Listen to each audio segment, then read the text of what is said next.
Hi everybody, it's Stefan Molyneux from Free Domain Radio. I hope you're doing very well.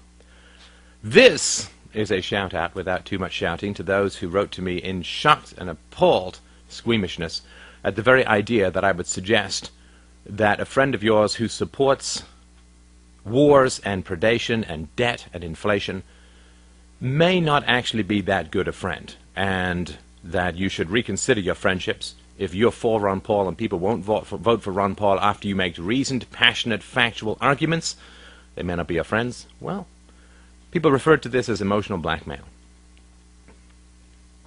Oh dear. Emotional blackmail, can you imagine? Well, let me tell you, to people who think that saving the world is a pony show, a sunshine, roses, and honey up the nose show, I will tell you that it is not. Because if you think that the problem with that video of mine was emotional blackmail, you simply do not get it. You do not understand. And I will tell you what you do not understand. You do not understand that a statist, somebody who wants government-enforced laws, regulations, rules, and brutalities to run your life, wants you thrown in jail for disagreeing with him. He wants you thrown in jail for disagreeing with him. Let's say you're against the war on drugs, like any sane and moral human being is. Let's say you're against the war on drugs. And you make your case and you lay out your arguments and you talk about the non-aggression principle and self-ownership and responsibility and humanity. And your friend says, no, I still think that the war on drugs is good and I want to support it. What he's really saying is, I want you thrown in jail for following your conscience, for doing what is right. I want men in blue costumes to come to your house, stick a gun in your face, and say, come into the windowless van with us for years. Even if you'd never touch an illegal drug. Because the war on drugs is all about funding. And if you find it objectionable that people get locked up in cages for carrying innocuous bits of vegetation, then you should be able to withdraw not just your moral, abstract, who gives a shit support, but your actual, tangible financial support to such a monstrous, monstrous attack upon humanity. So, if I'm against the war on drugs, what I want is to withdraw my funding for the war on drugs. To withdraw the money that is extracted from me at gunpoint and used to pay people to throw people in cages where they are brutalized and often raped for years. That is what it means to have a conscience, be able to act on it. To not be forced to support that which is evil. Let's say that you're against the war, or the wars, or wars in general.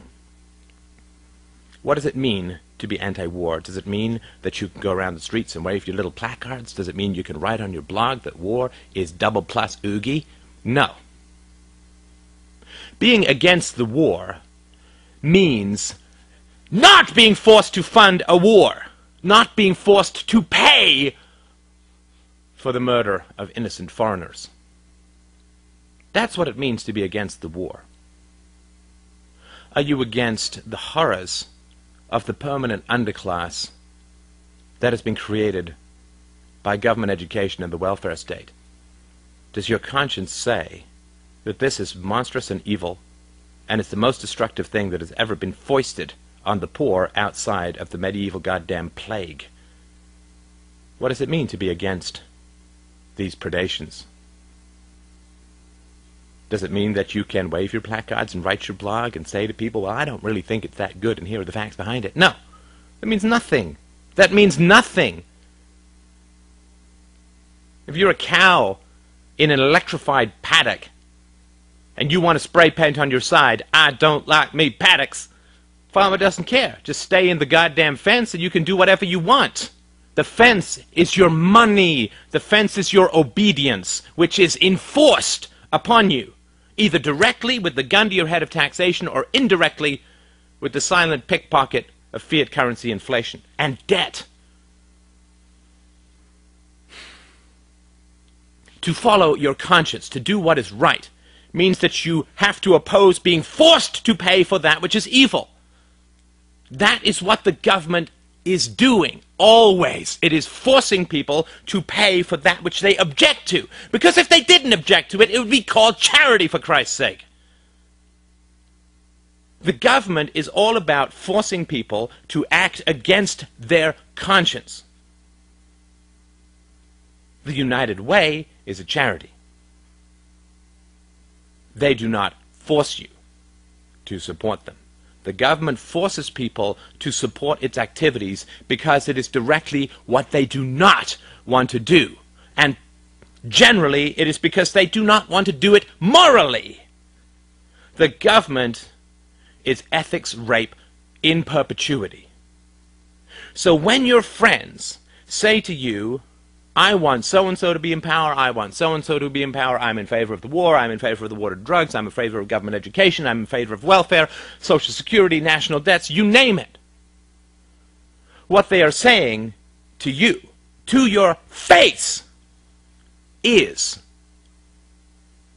if you follow your conscience, if you do what is right, I want you thrown in a cage for years for tax evasion. If you act upon your conscience and cease to support that which is morally repugnant to you and destructive to the lives, literally, of millions of people, if you act on that which is right, I want you kidnapped and thrown in jail for years. That is the ring of statists who are all around you. And that is what they are saying to you. Follow your conscience, go to jail. And I like that. And I want that. And if you resist that, you are a bad person who must be double-thrown in jail.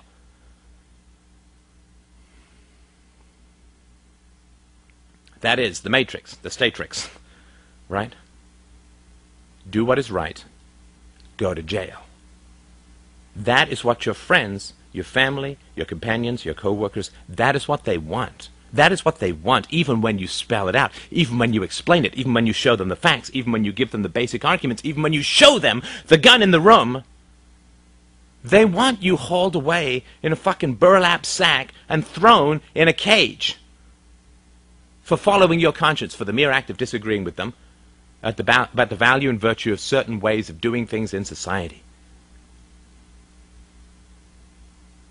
So you are ringed by weapons.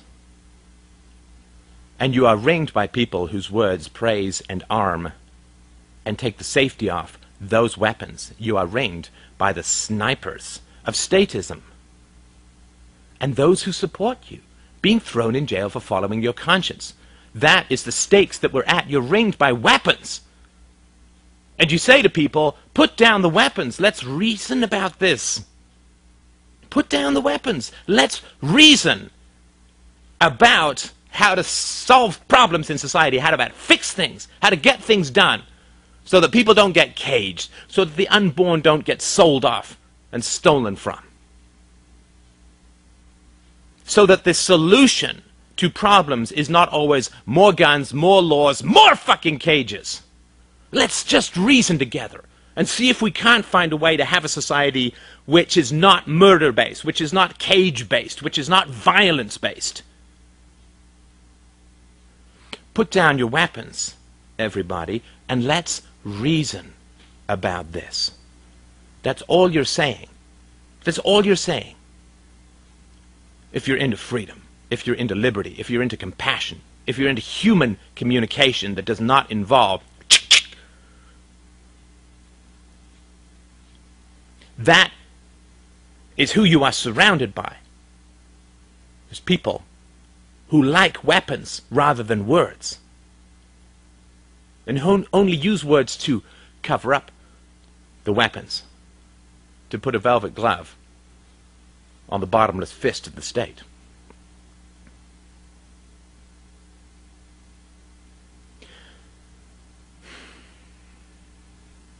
And you don't have to bring any of this up with people, of course. What you can do, if people say, well, I think the war on drugs is a good idea, you can just say something very simple, which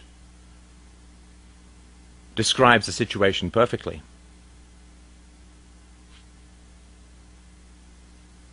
I submit to your guns.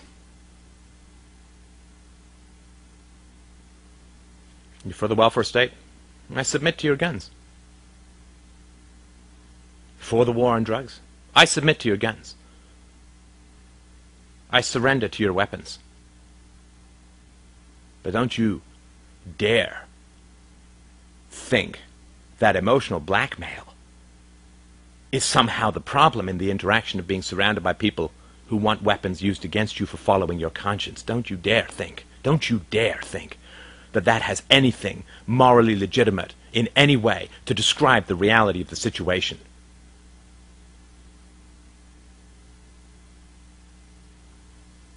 You don't have to follow your conscience. You don't have to go to jail. But all you have to say to people is, I bow to your weapons.